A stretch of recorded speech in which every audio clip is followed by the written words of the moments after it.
Hey, what's up, everybody? It's Drew Stu. It's Midweek Twist, and we're going to talk to you about building an arena. Hey, what's up, everybody? It's Drew Stu. It is the Midweek Twist by Cactus. We're going to talk to you about building an arena. It's that time of year where we're getting out, we're getting roping again, and if you've got a place where you want to put a little arena down, I'm going to tell you how to do it. If you want to change your old arena, I'm going to tell you how to do it.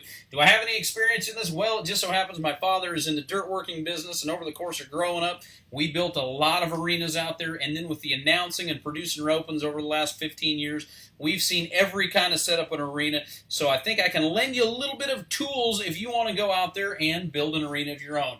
We're not going to be talking about an arena that you can run 100 and 120 teams an hour through. We're going to be talking about an arena that you put in your backyard, you enjoy with your buddies, because there is definitely a different setup if you're producing a team roping versus just building an arena that's going to stay there for years and years. So we're going to jump right into it.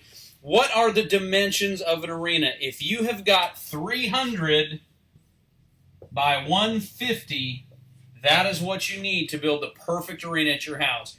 A 300 by 150 foot footprint will get everything that you need done, and that is the optimal size for a roping arena at your house. If you don't have that much room, that's okay, but there's a few things that you're going to have to stick to no matter if it's a big arena or small arena. So drawing it to perfect scale, there's our arena right there, okay? This is 300 long, 150. First thing we're going to do is we're going to carve out a return alley for our steers. We're going to make that about 10 to 12 feet, okay? You want to make it the width of a standard gate, 10-foot gate, 12-foot gate. We'll get into why here in a second. On that gate, or on that return alley, you always don't want it on the right-hand side. Some of them, it runs down the left-hand side, but we're going to want it on the right-hand side. Our boxes are at this end. We are roping in upward motion like this. So our boxes are going to be right here. Our chute's going to be here. That is going to be our heel box right there.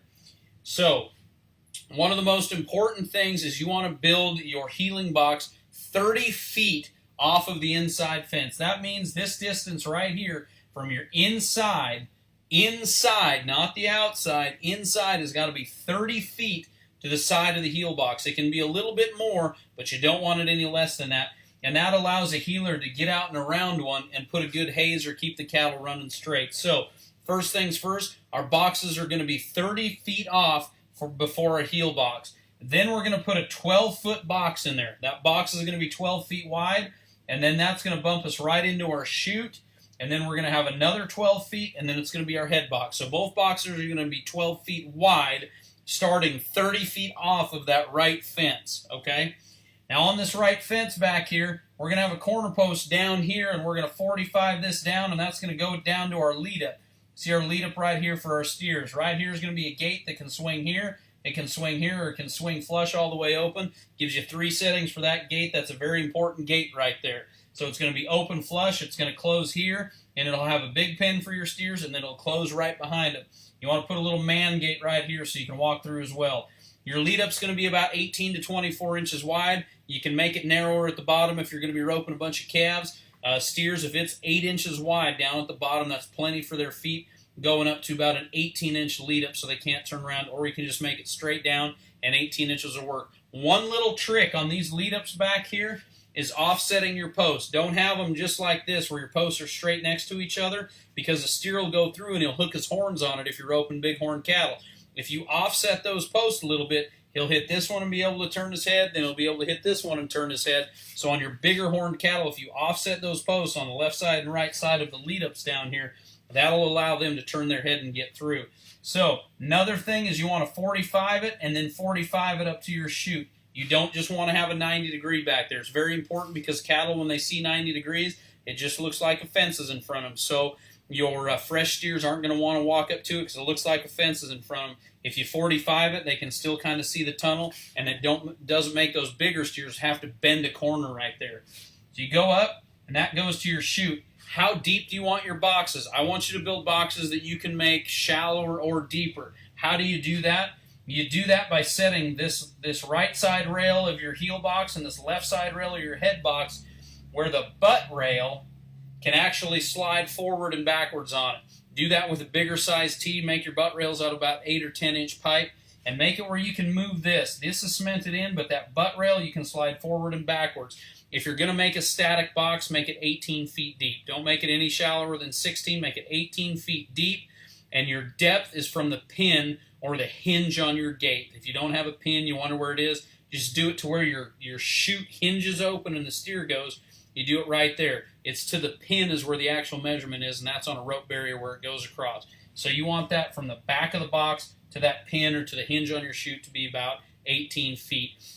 You ropers that are roping at the World Series Opens, which most of us are now, you want those boxes adjustable, or you want to be able to pull the chute out. It's way easier to do it with the boxes. Make them where you can slide them back and make that box anywhere from 24 feet, 23, 22, 21 feet, because those are going to be your standard starts depending on the arena at the World Series. And you can always call them and ask them exactly what the measurements are going to be, especially at the finale. So we've got our boxes. This is the stuff, no matter what, no matter how big your footprint is, these are the things that are super important. 30 feet off for the heelers. If your arena is really, really small, you can get a little smaller than that, but you want room for those heelers. 12-foot boxes, 18 feet deep. Of course, in a small pin, you can shrink those up a little bit, but you want room for that heeler to get out and around. It's muy importante. Let's go up to the catch pin real quick.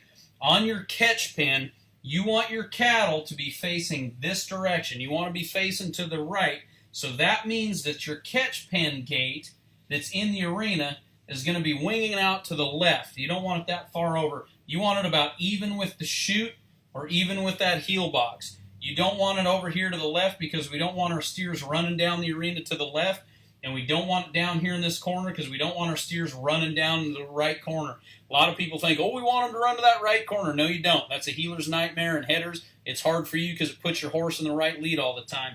We want those steers to run straight down the pipe every time. The reason we want those steers to go out and around and back in this way is because it's a safety issue right here for your cattle, for your horses, for your knees.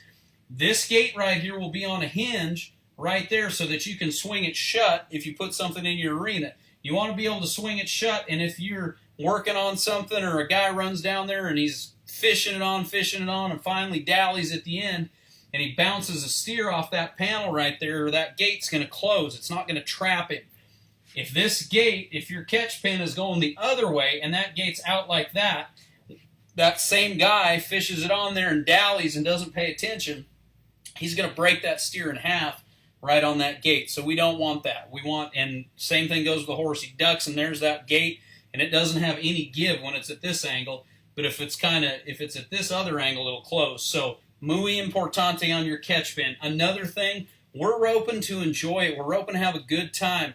You gentlemen that may be getting up in age a little bit, or you ladies that aren't real tall and have a big old head horse, there's nothing harder than getting your rope off those horns when they're way down there. Let's go ahead and bring the steers up to us.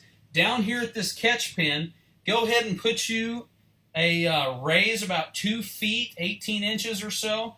Put you a cement slab so those steers can walk up it and then stand there. Make it about 10 feet long so the steers can go up it and stand there. And of course, you just have to raise your fence a little bit so they don't jump out right there. And then you can ride up and you can easily get your rope off. Little tricks. Throw a chain back here that they got to jump over, okay? Or you can get those deals that swing down behind them and catch them so they're not always backing out. Those are the important things for when you're doing fresh steers for sure. When you are breaking in your fresh steers, have your gate set. Have it where that gate opens. Another trick is down here at the end, it's a good practice to have those